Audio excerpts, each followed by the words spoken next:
300 வருடங்களுக்கு முன்பு திருவிதாங்கூர் சமஸ்தான மன்னன் ஏழை எளிய சான்றோர் மக்களை பல கொடுமைகள் செய்து வந்தான். அந்த மக்களுக்கு பல வகையான வரிகளை போட்டு துன்புரித்தான். அதாவது பெண்கள் மார்பகங்களுக்கு வரி, பெண்கள் மேல் ஆடை அணியக்கூடாது, வீட்டிலோ காட்டிலோ ஆழமரம் வளர்ந்தால் அதுக்கு வரி செலுத்த வேண்டும், தானக மரம் வளர்ந்தாலோ அதுக்கும் வரி செலுத்த வேண்டும். மேலும் அந்த மக்களை வேலை வாங்குவான், அதற்கு சம்பளம் கொடுக்க மாட்டான், கேட்பவனுக்கு அடி கொடுத்து விரட்டுவான். பெண்கள் அணியும் தாலிக்கு வரி கட்ட வேண்டும். நெல் பயிர் நட்டால் அதற்கு வரி கட்ட வேண்டும். நெல் அறுவடை செய்யும் போது அதற்கும் வரி செலுத்த வேண்டும். இது போன்று 1000க்கும் மேலான வரிகளை போட்டு மக்களை துன்புறுத்தி பேய் ஆட்சி செய்து வந்தான். இதை பொறுக்க முடியாத சான்றோர் மக்கள் நாராயணனுக்கு முறையிட்டனர். அவர்களுக்காக திருவனந்தபுரத்திலே பத்மநாபசாமியாக பள்ளி கொண்டிருந்த மகாவிஷ்ணு அந்த மன்னனிடத்திலே கேள்வி கேட்டார். கேளடா, நீதான் சொல்லுவதை கேட்டு இந்த மக்களை நன்றாக நீ வாழவை. அப்படி வாழ வைக்காதிருந்தால் நீயும் உன்னுடைய குடும்பம், கோத்திரம், குலம் எல்லாம் அழிந்து போகும். உந்தனக்கும் உன்கிளைக்கும் உள்ள நாள் வரையிலும் எந்தனக்கும் சேர்த்து அவர்கள் செய்து வருகின்ற உபகாரம் இருக்கிறதே, அது கோடி கோடி நன்மை பெறும். அப்படிப்பட்ட உபகாரம் செய்த அந்த மக்களை நீ வம்பு செய்யாதே, தடிமுரண்டு செய்யாதே. உன்னுடைய வாழ்நாளுக்குத்தான் இடர் ஏற்படும். உன்னை பற்றி சொல்லுகிறேன் கேள். 1வது யுகம் நீடிய யுகம், அதிலே நீ உற்ற குரோனி. பசியால் நீ மண்ணெல்லாம் எடுத்து விழுங்க இருந்தாய். அப்பொழுது உனக்கு பூத குருமுனிவன் புத்தி சொன்னான். அந்த புத்தியை கேளாத காரணத்தினால் நான் வந்து உன்னை 6 துண்டுகளாக வெட்டி அழித்தேன். 2வது யுகத்திலே, அதாவது சதுர யுகத்தில் நீ குண்டோமசாலியனாக பிறந்திருந்தாய். அப்பொழுதும் பசி கொடுமையினால் வாய்விட்டு அலறினாய். தவலோகமே கிடுகிடென்று ஆடியது. அந்த வேளையிலும் கோவிரிசி என்பவன் உனக்கு புத்தி சொன்னான். அந்த புத்தியை கேளாத காரணத்தினால் நான் உன்னை தூண்டலிட்டு கொன்றேன். 3வது யுகத்திலே தில்லை மல்லாளன், மல்லோசி வாகனன் என்று அண்ணன் தம்பியாக பிறந்திருந்தீர்கள். அப்பொழுதும் நான் தான் பெரியவன் என்ற அகங்காரம் கொண்டு உறப்பொசிக்க சென்ற வீட்டில் இறந்தா போல் நீ தன்னையே அழித்துக் கொள்ள இருந்தாய். அந்த வேளையிலே உனக்கு ரோமரிஷி வந்து புத்தி சொன்னான். அந்த புத்தியை கேளாத காரணத்தினால் மந்திரபுர கணையால் நான் உன்னை அழித்து அந்த 3வது யுக தர்மத்தை நிலைநாட்டினேன். 4வது யுகமாகிய கிரேதாயுகத்திலே சிங்கமுகாசூரன், சூரபத்மன் என்று பிறந்திருந்தாய். அப்பொழுதும் தெய்வேந்திரன் முதலானவர்களை சிறைபிடித்தும் தெய்வ மாதர்களை துன்புறுத்தியும் கையிலேயே கூட அடக்கி ஆண்டு தேவேந்திரனுடைய செல்வங்களை எல்லாம் அபகரித்திருந்தாய். அந்த வேளையிலே உனக்கு வீரவாகு தேவன் வந்து புத்தி சொன்னார். அந்த புத்தியை கேளாத காரணத்தினால் ஆறுமுகமாக நின்று சக்தி என்ற வேளால் உன்னை நான் சங்கரித்தேன். நீ என்னை கொல்லவில்லை, வேல்தான் என்னை கொன்றது என்று வம்புரைத்த காரணத்தினால் அந்த யுகத்தில் தானே உனக்கு இரணியன் என்று ஒரு பிறவியை தந்தேன். அப்பொழுதும் நான் தான் கடவுள், எல்லோரும் என்னையே வணங்க வேண்டும் என்று நீ அதிகார சட்டமிட்டாய். அந்த வேளையில் உன்னுடைய பிள்ளை, அதாவது பிரகலாதன் மூலமாக உனக்கு புத்தி சொன்னேன். அந்த புத்தியும் கேளாத காரணத்தினால் செவ்வுகத்த சிங்கமாக வந்து உன் நெஞ்சை பிளந்து கொன்றேன். அப்பொழுதும் நீ என் பேரிலே குறை சொன்னாய். உன்னால் என்னை கொல்ல முடியவில்லை மாயா. உலகத்தில் உள்ள 10 பெரிய மலைகளை எடுத்து உன் கை நகத்திலே ஆயுதமாக மறைத்து வைத்து அத்திரத்தால் கொன்றாயே, அல்லாது உன் திறத்தால் என்னை வெல்ல முடியாது என்றார். எனவே அடுத்த யுகமாகிய திரேதாயுகத்திலே 10 பெரிய மலைகளையும் பாரப்பெரும் தலைகளாக தந்து ராவணனாக கும்பகர்ணன் போன்ற தம்பியரோடு நீ பிறந்து வாழ்ந்திருந்தாய். அந்த வேளையிலும் 3.5 கோடி வரங்களை பெற்ற அதிகாரத்தினாலே யாரையும் மதிக்காமல் 3 லோகத்துக்கு அரசனாக விளங்கியிருந்தார். அப்பொழுது நான் அந்த திரேதாயுக தர்மத்தை நிலைநாட்ட ஸ்ரீராம அவதாரம் எடுத்திருந்தேன். அந்த வேளையிலே என்னுடைய தேவியாம் ஆதிசீதா லட்சுமியை நீ சிறை எடுத்தாய்.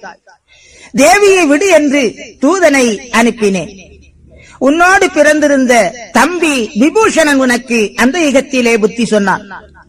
அந்த புத்தியும் கேளாமல் என் தேவியையும் நீ விடாமல் வைத்திருந்த காரணத்தினால் ராமனாக நின்று 70 வெள்ளம் வானர ஜைனியங்களோடு வந்து ராமசரத்தால் உன்னை வீழ்த்தினேன். அப்பொழுது என் பேரிலே நீ குறை சொன்னாய்.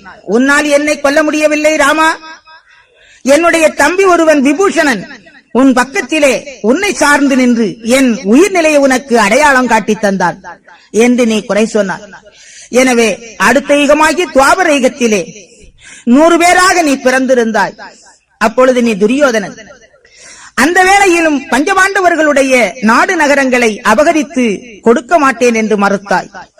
சபையிலே பிதாமக ரிஷி பீஷ்மர் முதலானவர்கள் உனக்கு புத்தி சொன்னார்கள்.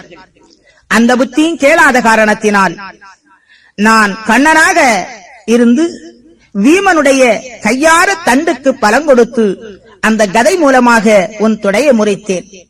அப்பொழுதும் நீ என் பேரிலே குற்றம் சொன்னாய்.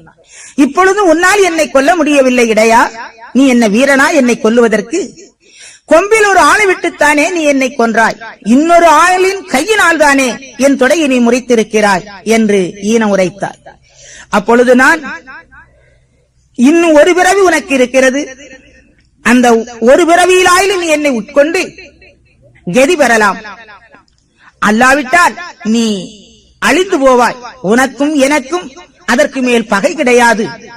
நரகத்திலே போக வேண்டியது இருக்கும். ஆனால் இந்த யுகங்களிலெல்லாம் என் பேரிலே நீ குறை சொல்லியே வந்தாய்ப்பார். எனவே அடுத்த பிறவியிலே என் பேரிலே எந்த குற்றமும் சொல்ல முடியாத அளவிற்கு நான் உனக்கு ஒரு பிறவியை தரப்போகின்றேன். சின்ன வண்ணமாக, சிரசு ஒன்றதாக, அறிவு புத்தியோடும், ஆணுவங்கள் தன்னோடும், செறியும் கலையோடும், சிறப்போடும், தன்னை அறிவதற்கு போதமும், அறிந்து கொள்வதற்கு வேண்டிய சாஸ்திரமும் என் பேரிலே நீங்காத நினைவிருப்பதற்கு ஒரு நல்ல மனமும் தந்து நான் உன்னை பிறவி செய்வேன் என்று சொன்னேன். அதுபோல இப்பொழுது நீ இந்த மனிதளவிலே பிறந்து இந்த நாட்டை மன்னனாக ஆண்டு கொண்டிருக்கின்றாய். ஒவ்வொரு யுகங்களிலும் ஆள்கள் மூலமாக புத்தி சொல்லி புத்தியை கேளாத காரணத்தினால் நானே நேரடியாக வந்து உன்னை சம்ஹாரம் பண்ணினேன். ஆனால் இப்பொழுது நாராயணனே நேரடியாக வந்து புத்தி சொல்லுகிறேன் கேளடா. இந்த சாதியில் உயர்ந்த சார்ந்தவர்களுக்கு நீதியுடன் இறைகளை எல்லாம் இல்லை என்று தவிர்த்துவிடு. ஊழியம் அதிகப்படியாக கொண்டு கூலி கொடுக்காமல் விரட்டுகிறாயே, அதையும் தவிர்த்துவிடு. அல்லாமல் சான்றோரை அந்நீதமாக அடித்தால் பொல்லாத நீசா நீ தன்னாலே புழுக்குழிக்கு ஆளாவாய்.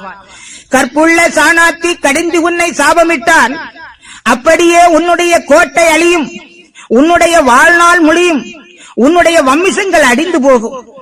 தீத்தனிலே விந்து சிக்கி மிக பிறந்த பார்த்தன் வழிக்குலங்கள் உன்னை பகைத்து நிந்தித்ததுண்டால் கோட்டை அழியும், கோத்திரங்கள் முடியும், நாட்டை முடித்துவிடும், சேனையெல்லாம் அழிந்து போகும், வானம் இடிந்து உன் வம்சத்தையே இல்லாது ஒழித்துவிடும், கடல் வந்து உன்னுடைய சீமையை அழிக்குமடா.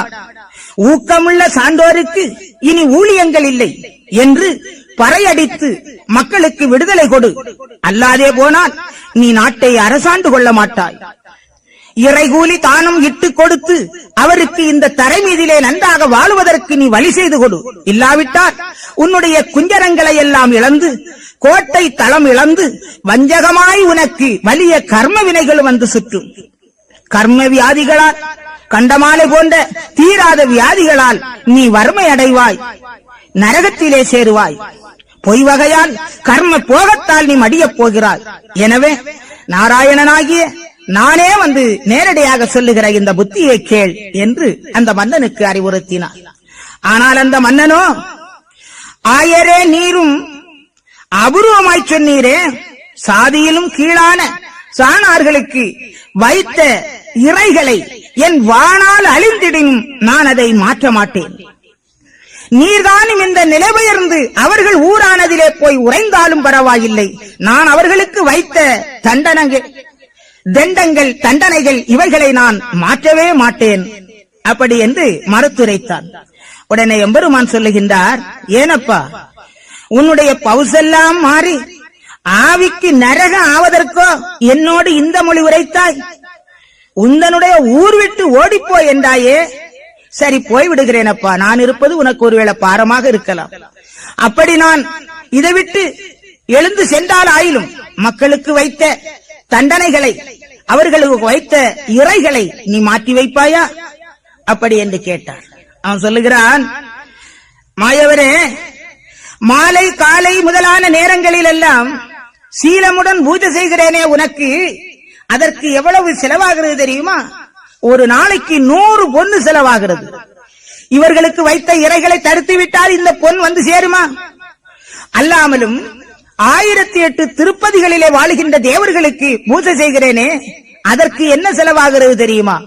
1100 பொன்னு செலவாகிறது. இந்த பொண்ணுக்கு நான் எங்கு போவேன்? அல்லாமலும் எந்தனக்கு ஊழியம் செய்கின்ற வேலை செய்கின்ற வேலையாள்களுக்கு 10,000 பொன் சம்பளம் போட வேண்டுமே.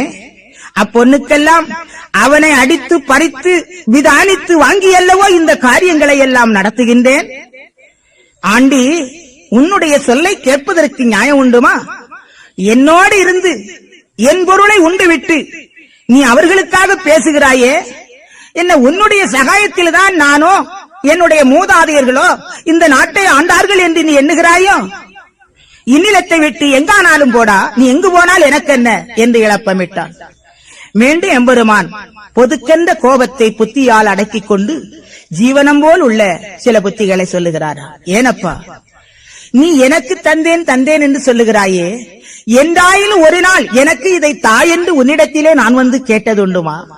சரி, நீ தந்தேன் என்று சொல்லுகிறாயே, அதை நான் சாப்பிட்டதை நீ பார்த்தாயா? நீ செய்தாய் பூசை பிராமண நம்பூரிகளுக்கு, நான் அதில் ஒன்று ஏற்கவில்லை. நான் ஏற்காதிருப்பதற்கு இந்த அடையாளத்தை நீ பார்க்கவில்லையா மடையா? தெற்கே தலை வைத்து வடக்கே கால் நீட்டி நான் சயனித்தல்லவோ இருக்கின்றேன். ஆனால் அன்று செச்சை புலச்சி எச்சு சிரட்டையிலே அவள் தீபம் தந்தாலும் அதை நான் ஏற்றேன். காரணம், அவள் உன்னால் குலத்தில் தாழ்ந்தவள் என்று ஒதுக்கப்பட்டிருக்கலாம், அவள் அழுக்கு ஆடையை உடுத்திருக்கலாம். ஆனால் அவளுடைய தூய மனம் இருக்கிறதே, அது மலர் போன்றது, பரிசுத்தமானது. அன்பினால் தந்தாள், அதை ஏற்றேன். சண்டாளா, நீ அதிகாரத்தால், ஆட்சி மயக்கத்தால், பண படாடோப பகுத்துகளை நீ தலையாயது என்று கொண்டு அதன் அதிகாரத்திலே நீ எனக்கு செய்த எந்த ஒன்றையும் நான் ஏற்கவில்லை. நான் தந்தது ஒன்றும் நாவில் வைக்கவில்லை என்றால் என் சொந்தமாக இங்க இருப்பதென்னடா? போ, நீதானும் போகும் இடந்தரிலே என்று மாயவரை நிகழ்த்தினான். போறேனப்பா, போறேன் நான் உன்னுடைய புறத்து விட்டு செந்தூரில், வாரேன் நான் உன்னை வதைக்க ஒரு கோலமிட்டு. இப்பொழுது நான் இங்கிருந்து திருச்செந்தூருக்குத்தான் எழுந்தருளுகின்றேன். ஆனால் உன்னிடத்திலே நியாயம் கேட்பதற்காக, கணக்கு கேட்பதற்காக ஒரு கோலம் எடுத்து வருவேன்.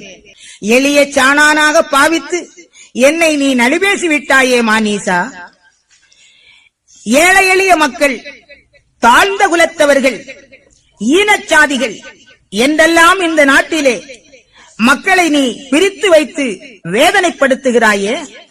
அந்த ஏழை எளியவர்களுக்காக, அவர்களுடைய எளிமையை போக்குவதற்காக, அவர்களுடைய இல்லாமையை இல்லாது ஆக்குவதற்காக நான் வரப்போகின்றேன். எளியோர் வலியோர் எவருக்கும் வெகு நன்மை செய்து வெளியாக உந்தனக்கு விவரம் போதித்து அருளி நீ அறிய தர்மத்தை இந்த நீநிலமெல்லாம் பரவச் செய்து பேய்வரியை கொன்று பேருலகம் அத்தனையும் நாடாழ்வார் தனக்கு நான் பட்டம் சூட்டி வைப்பேன். அப்பொழுது ஒரு புத்தியாகி உள்ளி எண்ணை கொண்டவர்களுக்கு எல்லாம் புது புத்தி என்று பூலோகம் ஆள வைப்பேன். அதற்காக திடீரென்று வரமாட்டேன். முன்கூட்டியே அறிவு எழுதி அனுப்பிவிட்டு மரம் மட்டை மருந்திலை கல்கரடு காவேரி ஜீவஜந்து புல்பூண்டுகள் தேவர்கள் முதலாக, அதாவது யானை முதலாக எறும்பு வரையிலும், தேவர்கள் முதலாக மாசுணம் புல்பூண்டு வரையிலும் 84 லட்ச ஜீவபேதங்களும் மலையும் வாசுகியும் கடலும் எல்லோரும் அறியும்படியாக ஒரு நிருபம் ஒன்று எழுதி அனுப்பிவிட்டு தருணம் வரும்போது சாணாரிடம் வருவேன். என்னையும் அவர்களிலே ஒருவனாக பாவித்து மனித நிலையிலே நீ என்னை தாழ்த்தி சொன்ன காரணத்தினாலே அந்த சாணாரிடத்திலே நான் வருவேன். அறிந்து பல சாதி முதல் அன்பு ஒன்றுக்கு உள்ளானால் பிரிந்து மிக வாழாமல் பெரியோராய் வாழ்ந்திருப்பார்கள் என்று எடுத்துரைத்துவிட்டு எம்பெருமான் அந்த அவனி விட்டு திருச்செந்தூருக்கு எழுந்தருளுகின்றார்கள். எம்பெருமான் எப்பொழுது திருவனந்தபுரத்திலே இருந்து புறப்பட்டார்களோ அந்த வேளையிலேயே அவர் திருவாகிய நாராயணமாக அங்கு குடிகொள்வதற்கு முன்னால் அந்த திருவனந்தபுரம் என்று சொல்லப்பட்ட அந்த பகுதி திரு அனந்தங்காடு என்று இருந்ததோ அதுபோல காடாக மாறியது. பெரிய புயல் காற்றினால் நாட்டில் பல சேதங்கள் ஏற்பட்டது. பெரிய மழையினால் பலத்த அழிவுகள் ஏற்பட்டது. மன்னனுடைய கோட்டைகள் தகர்ந்தது, கொடிமரம் முறிந்தது. மன்னனை யாரும் மதிக்கின்ற பாடில்லை. நாட்டுக்குள்ளாக பெருத்த குழப்பங்கள் ஏற்பட்டது. தண்டனைக்கு உரிய சிறை கைதிகள் எல்லாம் பூட்டை அடித்து உடைத்து சிறைக்கதவை திறந்து கொண்டு நாட்டிலே வந்து கொள்ளைகளையும் கொலைகளையும் செய்தார்கள். பார்த்தான் வெண்ணீசன், இதுதான் நமக்கு தருணம் என்று அன்று டெல்லியிலே பாதுஷாவாக இருந்த முகலாய மன்னனுடைய துணையை சேர்த்துக் கொண்டு படை திரட்டி வந்து அனந்தபுர சீமையை பிடித்துக் கொள்ளுகின்றார். சிப்பாய் ஓட, சுபேதார் ஓட, அப்பப்பா வென்று எல்லோரும் கலந்து ஓடினார்கள். எம்பெருமான் இந்த நாட்டிலே பள்ளி கொண்டிருந்து அருள்பாலித்த காலத்திலே மன்னன் என்ன சொன்னாலும் மக்கள் கேட்டார்களே.